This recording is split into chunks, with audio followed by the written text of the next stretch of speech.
ഈ ചെടി നമുക്ക് ഓൺലൈനായിട്ടായാലും നഴ്സറിയിൽ നിന്നായാലും നമുക്ക് കിട്ടിക്കഴിഞ്ഞു കഴിഞ്ഞാൽ ഇതിന് എന്തൊക്കെ നമ്മൾ ചെയ്യണം, ഇത് തുടക്കം മുതൽ എന്തൊക്കെ ചെയ്യണം എന്നുള്ള കാര്യങ്ങളാണ് ഞാൻ പറയുന്നത്.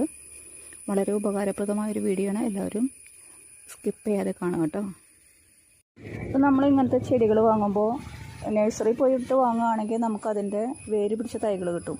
പക്ഷേ ഓൺലൈനായിട്ട് വാങ്ങുമ്പോൾ ഇങ്ങനത്തെ ഒരു തണ്ടുകളായിരിക്കും കിട്ടുക. അപ്പോൾ ഇങ്ങനത്തെ തണ്ടുകൾ ഒരു ദിവസം കഴിഞ്ഞിട്ട് അല്ലെങ്കിൽ 2 ദിവസം കഴിഞ്ഞിട്ടൊക്കെ ആയിരിക്കും നമുക്ക് ഓൺലൈനിൽ നിന്ന് കിട്ടുള്ളൂ. അപ്പോൾ ഇത് ഈ തണ്ടുകളാണെങ്കിൽ നിറയെ ജലാംശം അടങ്ങിയ തണ്ടുകളാണിത്. ഒരു അരമണിക്കൂർ തന്നെ നമ്മളിത് വെട്ടി വെച്ച് കഴിഞ്ഞാൽ തന്നെ ഇത് ആകെ വാടിയിരിക്കുന്നത് കാണാം. ഒരു ദിവസം കഴിഞ്ഞിട്ടൊക്കെ ആയിരിക്കും ചിലപ്പോൾ ഇങ്ങനത്തെ ഒരു തണ്ട് കിട്ടണമെന്നുണ്ടെങ്കിൽ ആദ്യം തന്നെ നമുക്ക് ചെയ്യാനുള്ളത് നമ്മളൊരു കപ്പിലോ ഒരു പാത്രത്തിലോ അങ്ങനത്തെ കുറച്ച് വെള്ളം എടുക്കുക. എന്നിട്ട് അതിൽ ഈ തണ്ട് ഇങ്ങനെ താഴ്ത്തി ഒന്ന് വെച്ച് കൊടുക്കുക. മുഴുവനായിട്ടല്ല, ഈ തണ്ടൊന്ന് അടിഭാഗം മുങ്ങണ വിധത്തിൽ ഒന്ന് താഴ്ത്തി വെച്ച് കൊടുക്കുക. പിന്നെ ഇപ്പോൾ രാത്രിയാണ് കിട്ടുന്നുണ്ടെങ്കിൽ രാത്രി മുഴുവൻ മുക്കി വയ്ക്കാം, അല്ലെങ്കിൽ നമുക്ക് അരമണിക്കൂർ വെച്ചാലും മതി. എന്നിട്ട് ഇങ്ങനെ തന്നെ കൊണ്ട് കുത്തി വെക്കരുത് കേട്ടോ. ഒരു കാരണവശാലും ഇങ്ങനെ തന്നെ കൊണ്ടുപോയി നമ്മൾ തണ്ടുകൾ വെക്കാൻ പാടില്ല, കാരണം അത് പിടിച്ച് കിട്ടില്ല. അപ്പോൾ നമ്മൾ എന്താ ചെയ്യണ്ടേ, നമുക്ക് ഈ ഒരു തണ്ടിനെ വെട്ടി എടുത്തിട്ട് കേട്ടോ നമ്മളിത് നടണ്ടേ. അല്ലാണ്ട് ഇത് മുഴുവനോട് കൂടെ ഒരിക്കലും നടരുത്. നമ്മൾ ഈ കൂമ്പ് ഭാഗം മാത്രം ഉണ്ടല്ലോ, ഇത് മാത്രം കട്ട് ചെയ്യുക. ഇത്രയും നീട്ടം മാത്രം മതി കേട്ടോ. ഇത്രയും നീട്ടങ്ങൾ മാത്രമാക്കി നമ്മൾ ഇതിനെ ആദ്യം വെട്ടിങ്ങനെ എടുക്കുക. കണ്ടോ, ഇത്രയും നീട്ടങ്ങളെ വേണ്ടൂ. എന്നിട്ട് നമുക്കൊരു ചട്ടിയിൽ വേറെ വളങ്ങളൊന്നും ഇപ്പം ഇടണ്ട. ആദ്യം നമുക്കിത് കണ്ടോ, ഈ ഒരു ഇല വരുന്ന ഭാഗത്ത് വെച്ചിട്ട് നമുക്കൊന്നിങ്ങനെ ഇറക്കി വെച്ച് കൊടുക്കുക. കണ്ടോ, ഇത്രയേ ഉള്ളൂ കേട്ടോ. ഈ ഒരു ചട്ടി നമ്മൾ ഒരാഴ്ച തണലത്ത് വയ്ക്കുക.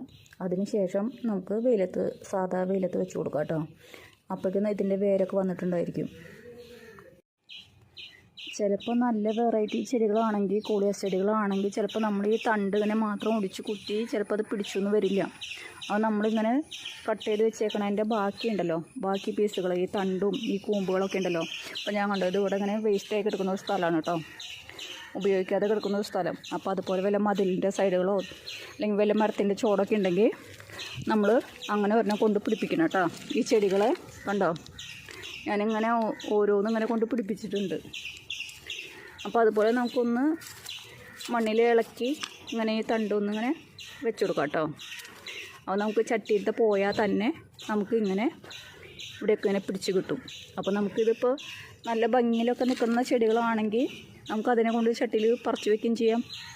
ഇല്ലെങ്കിൽ ചട്ടിയിലത്തെ പോയി കഴിയുമ്പോൾ നമുക്ക് ഇതെടുത്ത് കൊണ്ടുവയ്ക്കാം, എങ്ങനെ വേണമെങ്കിലും ചെയ്യാം.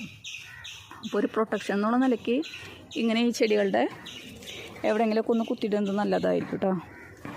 ഈ ഒരു ചെടിക്ക് ഏറ്റവും അത്യാവശ്യമായിട്ട് വേണ്ടത് പിന്നെ ഇളക്കമുള്ള മണ്ണാണ് കേട്ടോ. നല്ല ഇളക്കമുള്ള മണ്ണായിരിക്കണം. അല്ലെങ്കിൽ ഇതിൻ്റെ വേരുകൾ എന്ന് പറയുന്നത് വളരെ നൈസായിട്ടുള്ള വേരുകളാണ് കേട്ടോ. അപ്പോൾ ഇത് കട്ടിയുള്ളൊരു മണ്ണിലേക്ക് ഇതിൻ്റെ വേരുകൾ പോകാൻ ബുദ്ധിമുട്ടായിരിക്കും. അപ്പോൾ ചെടികൾ ഒട്ടും ഹെൽത്തി അല്ലാണ്ട് കേട്ടോ നിൽക്കുക. അപ്പോൾ ഇങ്ങനെയുള്ള ഇളക്കമുള്ള മണ്ണ് എടുക്കാൻ നോക്കുക. മണലുണ്ടെങ്കിൽ ഏറ്റവും നല്ലത്. മണലില്ലെങ്കിൽ തന്നെ സാധാ മണ്ണാണ് എടുക്കുന്നുണ്ടെങ്കിൽ അത് ഒരു ഭാഗം ചാണകപ്പൊടി, ഒരു ഭാഗം കൊക്കോപ്പീറ്റ്, പിന്നെ ഞാനിവിടെ ഒരു പൊടി, ഇത് എല്ലാവർക്കും ഉണ്ടാക്കി വയ്ക്കാൻ പറ്റുന്നൊരു പൊടിയാണ് കേട്ടോ. നമ്മുടെ അടുക്കള വേസ്റ്റ് കൊണ്ട് ഉണ്ടാക്കുന്ന ഒരു പൊടിയാണ്. ഇതിൻ്റെ ഒരു വീഡിയോ ഞാൻ ചാനലിൽ ഇട്ടിട്ടുണ്ട് കേട്ടോ. അപ്പോൾ ഇങ്ങനെ ഒരു പൊടി ഉണ്ടാക്കി വയ്ക്കുകയാണെങ്കിൽ ഇത് നല്ല ഇളക്കം കിട്ടുന്ന ഒരു പൊടിയാണ് കേട്ടോ. മണ്ണിനൊക്കെ ഇങ്ങനെ ഇതും കൂടെ മിക്സ് ചെയ്ത് നമുക്ക് പോട്ടി മിക്സ് തയ്യാറാക്കുമ്പോൾ തന്നെ നമുക്ക് തയ്യാറാക്കി വയ്ക്കാം കേട്ടോ. ഇത് വെച്ചിട്ട് അധികം ആയിട്ടില്ല കേട്ടോ. ഇപ്പോൾ നമ്മൾ ഈ ഇങ്ങനെ ഒരു കൂമ്പ് എടുത്ത് ആദ്യം മണ്ണിൽ വെക്കുമ്പോൾ അതിൽ വളങ്ങളൊന്നും ഇടാതെ വെക്കുന്നതായിരിക്കും കേട്ടോ നല്ലത്. പിടിച്ച് കിട്ടിയതിന് ശേഷം നമ്മളൊരു ചട്ടിയിൽ പോട്ടി മിക്സ് തയ്യാറാക്കിയിട്ട് വെക്കുന്നതായിരിക്കും ഏറ്റവും നല്ലത് കേട്ടോ. അപ്പോൾ ഇങ്ങനെ ഇത്രയൊക്കെ എത്തുമ്പോൾ തന്നെ ഇത്ര എത്തിയിട്ടുള്ളത് അപ്പോഴേ തുടങ്ങി നമ്മളിതിൻ്റെ കൂമ്പ് ഇങ്ങനെ നുള്ളി കൊടുക്കണം കേട്ടോ. കണ്ടോ, ഈ കൂമ്പ് ഈ പ്രായം തുടങ്ങിയേ നമ്മളിങ്ങനെ നുള്ളി കൊടുക്കണം ഓരോ കൂമ്പും. എന്നാലാണ് കേട്ടോ ഇത് വികസിച്ച് വരുള്ളൂ. അല്ലെങ്കിൽ ഇത് കോല് പോലെ പോയിട്ട് നമുക്കൊരു ഭംഗിയില്ലാതെ നിൽക്കും. ഇതിൻ്റെ ഇലകൾ കാണാനാണ് ഇതിൻ്റെ ഏറ്റവും ഭംഗിയുള്ള ഒരു ചെടി. അപ്പോൾ ഈ ചെടിയുടെ പ്രത്യേകത എന്ന് പറയുന്നത് ഇലകൾക്കാണ്. അപ്പോൾ ഇലകൾ ഇങ്ങനെ കൂമ്പുകൾ വരുന്നത് നമുക്കിതിൻ്റെ നുള്ളി കൊടുക്കണം കേട്ടോ. അല്ലെങ്കിൽ ഇത് കോല് പോലെ പോവും, ഒട്ടും ഭംഗിയില്ലാതെ നിൽക്കും കേട്ടോ. നല്ല തിക്കായിട്ട് നിർത്തുക എന്നുള്ളതാണ് ഈ ചെടിയുടെ ഏറ്റവും ഭംഗിയുള്ളൊരു രീതി കേട്ടോ. പിന്നെ ഈ ചെടിക്ക് ഏറ്റവും അത്യാവശ്യമായിട്ട് വേണ്ടത് 2 നേരം വെള്ളം ഒഴിച്ച് കൊടുക്കുക എന്നുള്ളതാണ് കേട്ടോ. 2 നേരം വെള്ളം കിട്ടിയില്ലെങ്കിൽ ഇതിൻ്റെ തണ്ടൊക്കെ ഉണ്ടല്ലോ, നല്ല വെയിലുള്ള സമയത്ത് ഇതിൻ്റെ തണ്ടൊക്കെ ഇങ്ങനെ ആകെ ഒടിഞ്ഞു തൂങ്ങി ഈ ചെടി പിന്നെ 2 ദിവസം കൊണ്ട് നശിച്ചു പോകും കേട്ടോ. അപ്പോൾ 2 നേരം വെള്ളം കൊടുക്കണം കേട്ടോ. അടുത്തതായിട്ട് വേണ്ടത് ഇതിന് നല്ല സൂര്യപ്രകാശമാണ്. അപ്പോൾ നമ്മൾ ഇതിൻ്റെ തണലത്താണ് കൊണ്ടുവയ്ക്കുന്നതുണ്ടെങ്കിൽ ഇതിൻ്റെ ഈ ഷെയ്ഡുകളൊന്നും നമുക്ക് കിട്ടില്ല. ഇതൊക്കെ പിന്നെ ഒരു പച്ച കളറ് മാത്രം അങ്ങനെയൊക്കെ ആയിട്ട് നിൽക്കും. അപ്പോൾ ഇതിൻ്റെ ഓരോ ലൈനും ഓരോ കളറും നല്ല ഭംഗിയുള്ളതായിട്ട് നിൽക്കണം എന്നുണ്ടെങ്കിൽ നമുക്ക് നല്ല വെയിലത്ത് വെച്ചാലാണ് കേട്ടോ ഈ ഒരു നല്ല കളറുകൾ കിട്ടുള്ളൂ. അല്ലെങ്കിൽ ഈ കളറൊക്കെ മാറി വേറെ ഏതെങ്കിലും ഒരു പൊട്ട കളറായിട്ട് നിൽക്കും കേട്ടോ. അപ്പോൾ അത്യാവശ്യം ഇപ്പോൾ പൊരി വെയിലത്ത് വെച്ചില്ലെങ്കിൽ കുഴപ്പമില്ല, അത്യാവശ്യം വെയിൽ ഇതിന് കിട്ടിയിരിക്കണം കേട്ടോ. തീരെ തണലത്ത് കൊണ്ട് അല്ലെങ്കിൽ ഏതെങ്കിലും മരത്തിൻ്റെ ചോടയൊക്കെ നിൽക്കുന്ന ചെടികളുടെ ഇലകൾ ഈ ഒരു വെറൈറ്റി വാങ്ങിച്ചു കഴിഞ്ഞാൽ ചിലപ്പോൾ നമുക്ക് വേറെ ആവും കേട്ടോ. തീരെ തണലുള്ള സ്ഥലത്ത് കൊണ്ടുവച്ച് കഴിഞ്ഞാൽ ഈ ഒരു ഭംഗി കിട്ടില്ല കേട്ടോ. പിന്നെ നമുക്ക് ഈ ചെടിക്ക് വരുന്ന ഒരു രോഗമാണ് കേട്ടോ, മീലി ബഗ്, പിന്നെ തണ്ട് ചീയൽ. ഇതിനൊരു ചെറിയ പച്ച പുഴു ഉണ്ടാവും കേട്ടോ. അപ്പോൾ അത് നമ്മൾ കാണുക പോലുമില്ല. ഈ തണ്ടിൻ്റെ ഉള്ളിലേക്ക് കയറിയത് ഈ ചെടീനെ മൊത്തം നശിപ്പിച്ചിട്ട് പിന്നെ അത് പുറത്ത് പോവുള്ളൂ കേട്ടോ. അങ്ങനെ ഒരു പുഴുണ്ട്. അപ്പോൾ അതിനൊക്കെ നമ്മുടെ കയ്യിൽ ഇത് എപ്പോഴും സൂക്ഷിക്കേണ്ട ഒരു മരുന്നാണ് കേട്ടോ, സാഫ് എന്ന് പറയുന്നത്.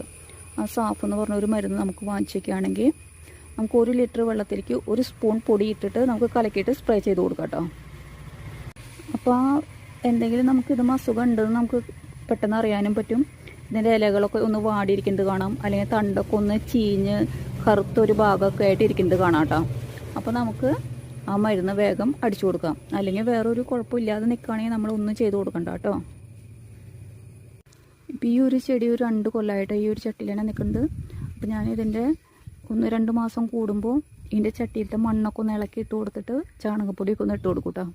അത്ര മാത്രമേ ചെയ്യാറുള്ളൂ കേട്ടോ. വേറെ പ്രത്യേകിച്ച് വളങ്ങളൊന്നും ഇട്ട് കൊടുക്കാറില്ല കേട്ടോ. പിന്നെ ഞാൻ ഈ വേസ്റ്റിൽ നിന്ന് ഉണ്ടാക്കി വെച്ചിരിക്കുന്ന ഒരു വളം തന്നെയാണ് കേട്ടോ ഞാൻ ഈ ഒരു ഇലച്ചെടിക്കൊക്കെ ഇട്ട് കൊടുക്കാറ്. ഇങ്ങനെയുള്ള ചെടികൾക്ക് നമ്മൾ കൂടുതൽ വളങ്ങൾ ചെയ്യാതിരിക്കാൻ നല്ലത് കേട്ടോ. കാരണം ഇത് പെട്ടെന്ന് ചീഞ്ഞ് പോകും കേട്ടോ. അപ്പോൾ ഇതിൽ നമുക്ക് കിട്ടുന്ന എല്ലാ വളങ്ങളും കൊണ്ട് ഇതിന് ഇട്ട് കൊടുക്കരുത് കേട്ടോ. എന്തെങ്കിലും വാട്ടോ ചീച്ചലോ ഒക്കെ കണ്ടു കഴിഞ്ഞാൽ നമ്മൾ വേഗം ഇത് തണ്ടുകൾ പിടിപ്പിച്ചില്ലെങ്കിൽ നമുക്ക് ആ ചെടി മുഴുവനായിട്ട് നശിച്ചു പോവും.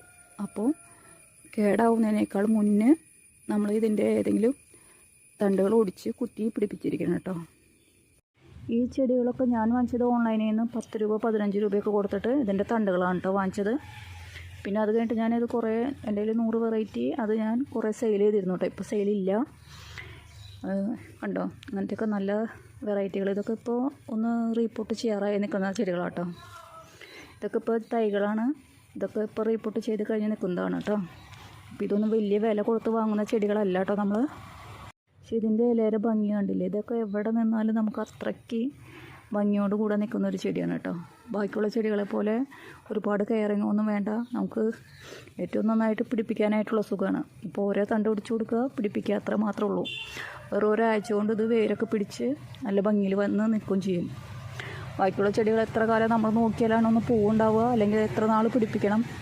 ഇതൊക്കെ പെട്ടെന്ന് ബുഷായിട്ട് നിൽക്കുന്ന ഏറ്റവും ഭംഗിയുള്ള ചെടികളാണ് കേട്ടോ.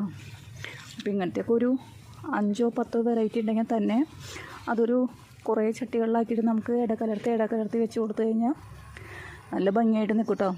അപ്പോൾ എല്ലാവർക്കും ഒന്ന് ഇങ്ങനെയുള്ള ചെടികളൊക്കെ കിട്ടുമ്പോൾ വാങ്ങിച്ച് വെക്കുക. വലിയ വിലയില്ല, എന്നാൽ കാണാൻ ഇത്രയും ഭംഗിയുള്ള ചെടികളും. ഈ വേനൽക്കാലം വരാനാണ് പോണത്. അപ്പോൾ എൻ്റെ കുറച്ച് ചെടികളൊക്കെ എനിക്ക് റീപ്പോർട്ട് ചെയ്യണം. ഒരുപാട് കൊല്ലങ്ങളായത് ഇങ്ങനെ ഞാൻ വളം മാത്രം ഇട്ട് കൊടുത്ത് ഇങ്ങനെ നിൽക്കുന്നത്. അപ്പോൾ ഇതൊക്കെ എനിക്ക് റീപ്പോർട്ട് ചെയ്യാറായിട്ടുണ്ട്. പിന്നെ വേറെ കുറേ എണ്ണത്തിന് ചാണകപ്പൊടി ഇട്ട് കൊടുക്കണം. അങ്ങനെ കുറേ പണികൾ എനിക്കുണ്ട്. അപ്പോൾ ഇനി ഇത് സെറ്റ് ചെയ്യുന്ന ഒരു വീഡിയോ ഞാൻ ഇടുന്നതായിരിക്കും കേട്ടോ. അപ്പോൾ എല്ലാവരും ചാനലൊക്കെ ഒന്ന് സബ്സ്ക്രൈബ് ചെയ്യുക കേട്ടോ.